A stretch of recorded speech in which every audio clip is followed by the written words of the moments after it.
We will continue to monitor the latest coming in from Bangladesh. For now, we are shifting focus to Israel. It's been nearly 10 months since the Israel-Hamas war broke out. The safety of young women between the ages of 18 and 39, taken hostage last October, continuing to remain a matter of grave concern. Their situation is now becoming increasingly concerning.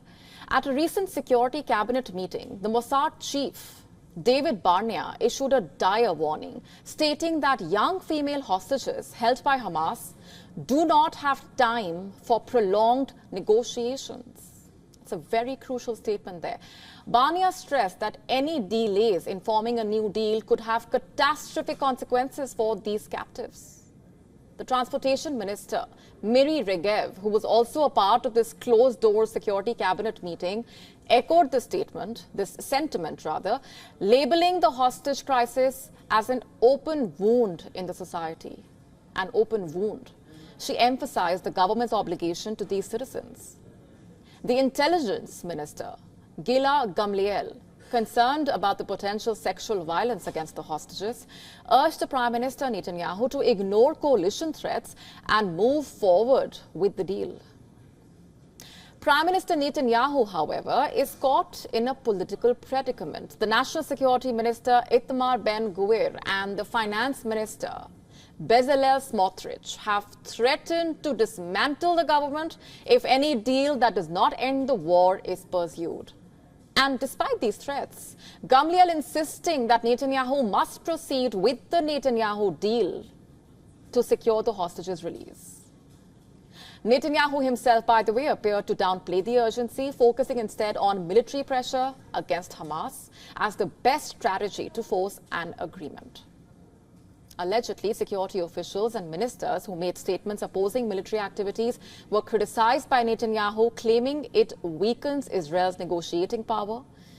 According to an Israeli news website, Netanyahu reportedly told the attendees in the meeting that they should not be anxious and rather Hamas should be, adding that hostages are suffering but not in a dying condition. What does that even mean? You see, till now, the Israeli Prime Minister's office has neither confirmed nor denied this claim. Netanyahu's stance on continuing military operations over negotiations is reportedly causing delays in the possibility of a hostage deal.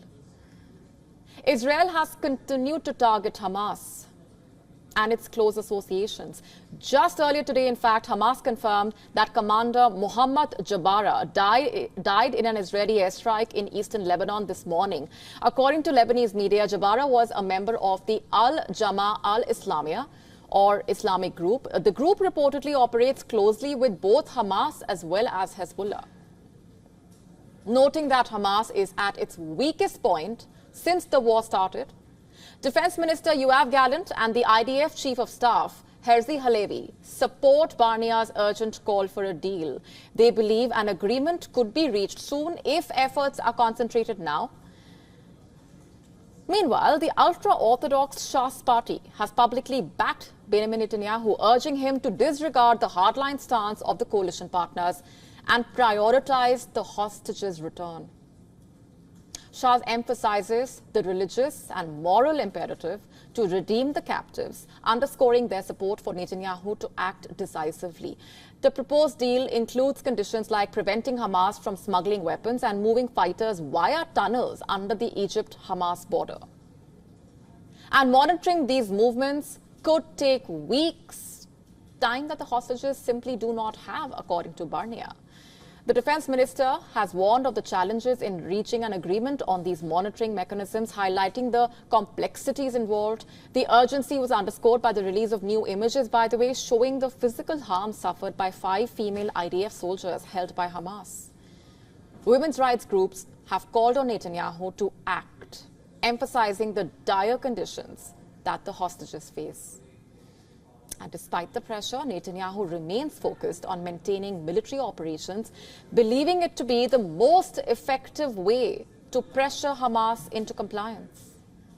However, senior ministers warn that time is running out.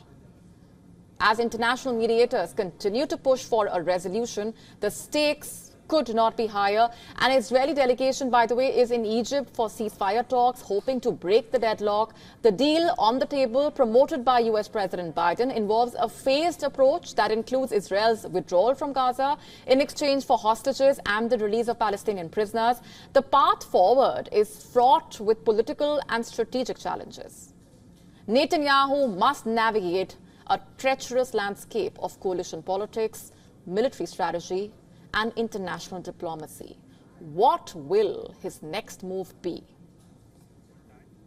To stay up to speed with the latest news, download the WION app and subscribe to our YouTube channel.